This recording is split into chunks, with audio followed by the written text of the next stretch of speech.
Caleb Hammer. He's a big YouTube boy or something. He's getting attacked by a fella named Scott Schaefer. I'm literally not going to talk about any of that. So I want to set those expectations up first. I'm a real estate agent. I'm going to react to real estate situations from Caleb Hammer's situation in general. So we're going to jump right on into it. We're talking about Boogie. We're talking about Caleb himself. We're talking about a random guy that was on a show a little while back. But other than that, real quick, real estate agent in Utah. If you're looking to buy or sell a house, if you want stats on the Utah real estate market, let me know. All that stuff's in the description down below. But let's not waste too much time on that. Let's react to some content. Or let's just blabber about it in general. All right, so this first guy's Boogie2988. He's had made more than $1 million on YouTube. He's got like 4 million subscribers. They did a documentary on him. It's super worth watching and seeing where all that money went. He's very open about all of it. But today we're just going over his housing situation they talked to Caleb Hammer about. I'm going to give kind of some general opinion on it, just some Paden advice in general. So let's get right into it. Down with you today. No, Because absolutely. I'm hoping you can help me create a financial plan that can. That's why I don't move call us it in out that immediately, direction. so you don't do that. Yeah. Okay, so you have a mortgage. We have a This is your biggest equity position. What do we think the house is worth today? Zillow tells me 480. One of the houses in the neighborhood just I always be careful of Zillow. Sometimes they're off by 15%. Sometimes they're really just spot on. So it's one of those things that could be correct. It's just as easy to call up a real estate agent, call up two real estate agents and get a couple of different opinions of what its value is, just to give you a better idea. Zillow takes the solds, the same solds that realtors look at.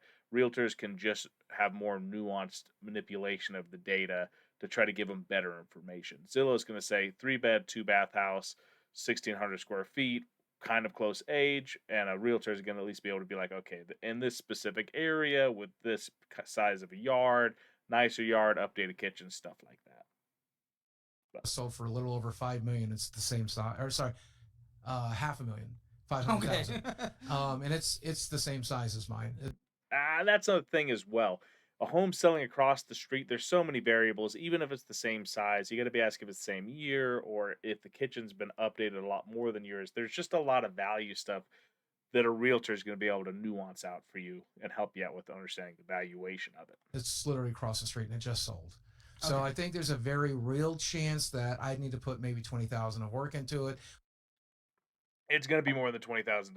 We need new carpets. We need paint. And I didn't.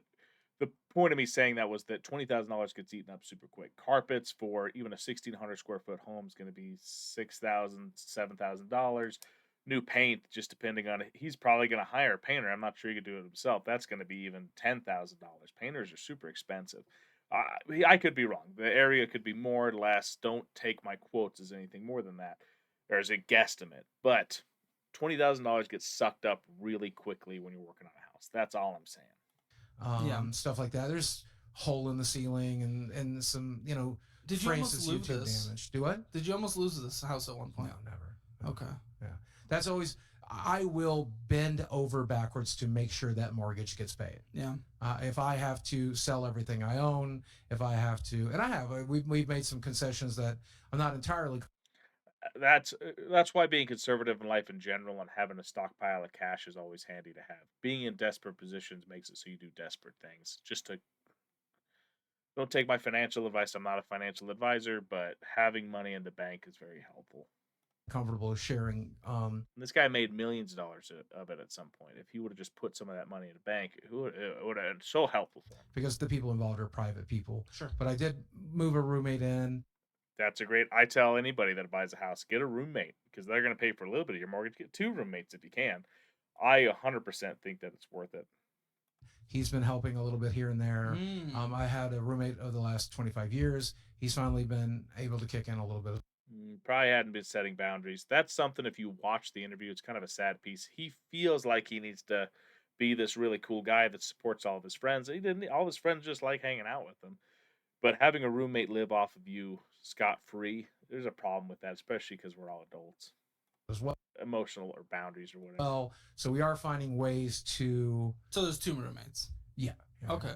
Even better, getting 2 or 3 roommates, as many as you can cram in there.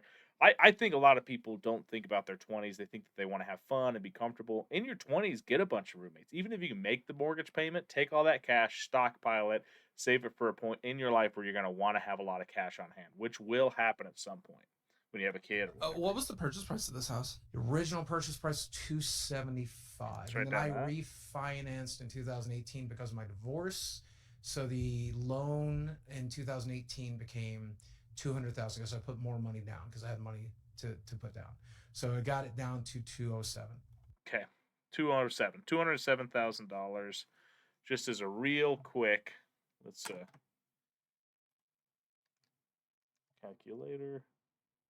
I think this is worth just kind of realizing. So, let's say the home does sell for $500,000. Times that times 0.06 because that's standard. You can do 0.05, 0.06. We're going to do the higher one. So $500,000 minus $30,000 for realtor fees minus 207 for mortgage. And then let's just act like it's happening in Utah. His title fees are going to be somewhere like around $2,500. That's way too high.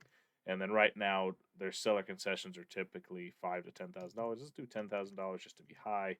So $250,500 would be a reasonable number to say he will take home in hand if the home's actually worth $500,000. I think it's worth going through that and understanding what the costs are.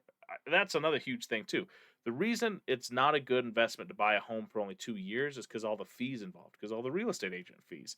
And so over time, those fees become less and less part of the equation because you've got more and more equity. And so I typically tell people trying to own a home for 7 years and going past that, it starts becoming worth it and a really good investment.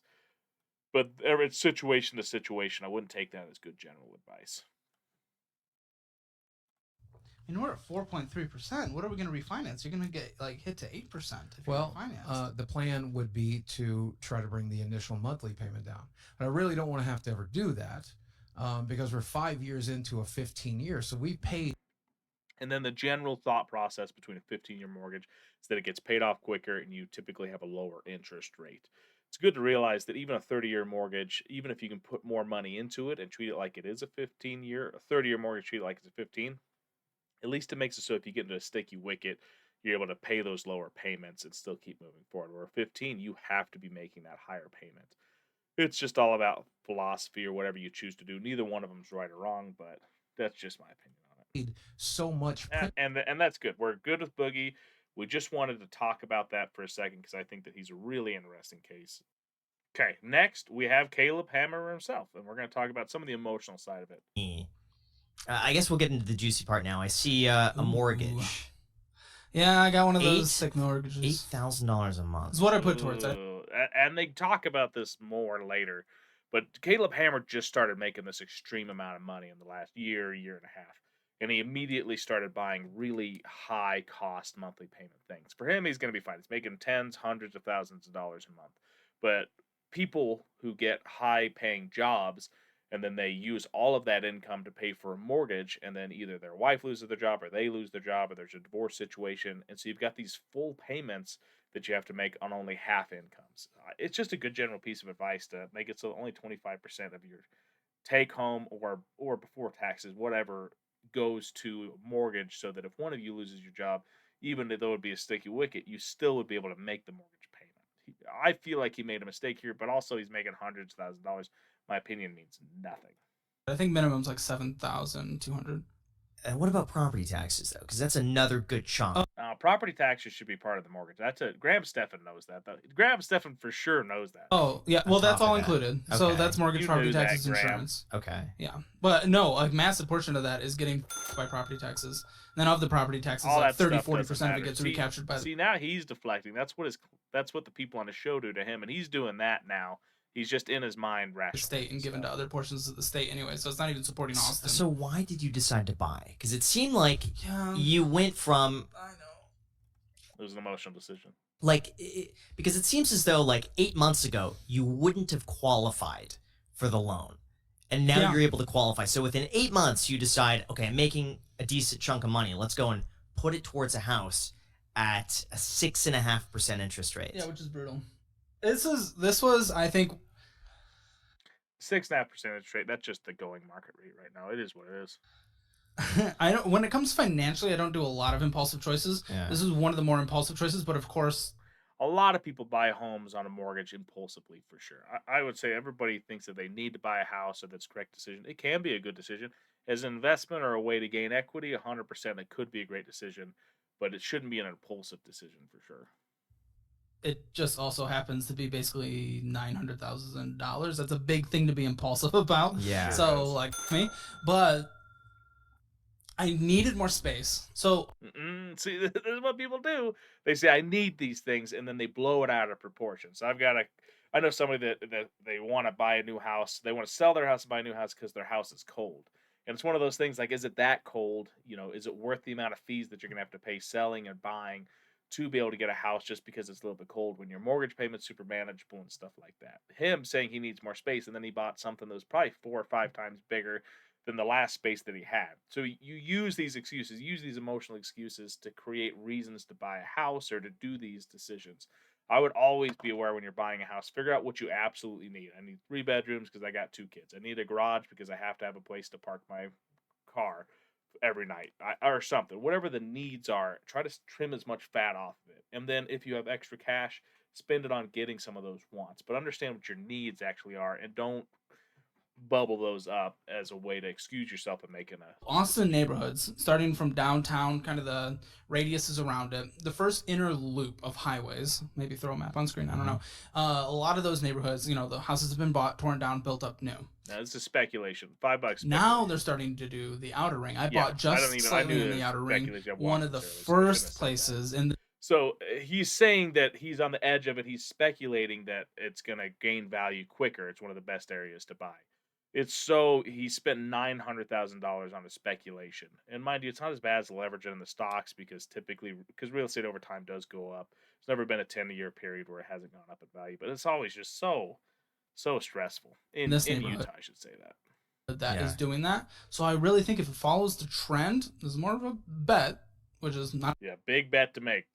a great way to go off things. But if it follows the trend of the rest of Austin, I think this neighborhood in the coming years, there's Then we'll end it there with with Caleb. He's speculating, he's making emotional decisions. This is a guy that gives emotional advice that makes emotional decisions himself. So there's 2 pieces of advice. One, give yourself a little bit of grace. You're going to make emotional decisions. And 2, make sure that you understand that the emotional decisions that you're making are just that, emotional.